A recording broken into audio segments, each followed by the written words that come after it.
Hi, good morning, everyone. This is the beginning of week 9, which means that we are now more than halfway through the semester. It's happening fast. I submitted a midterm grade for all of you on Friday. Make sure that you have checked your midterm grades in UA Online and that you talk to me if something seems like it's not right. So here we are in week 9. For our media this week, I've posted the student sample papers from the apastyle.org website, which I really want you to get used to using. I don't always know the right answers about citation and style, but I do know where to find the right answer within apastyle.org. So get used to looking for details there. Looking at these sample papers is going to draw your attention to a lot of the important formatting issues that will become more important to you as you advance in academic writing.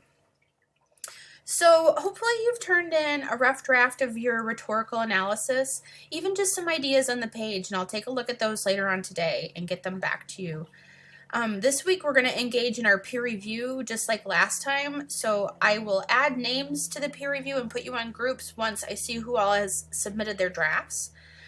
And then your other assignment this week is to find an article or any kind of important source related to your topic. It could be a web page, it could be a lot of different kinds of sources.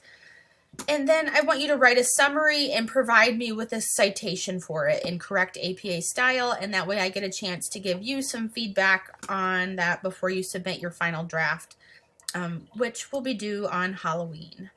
So I'll see you all in class tomorrow. I want to talk more about the sample paper that you all reviewed independently last week, and then I also want to talk to you about the ideas you have brewing for your rhetorical analysis draft.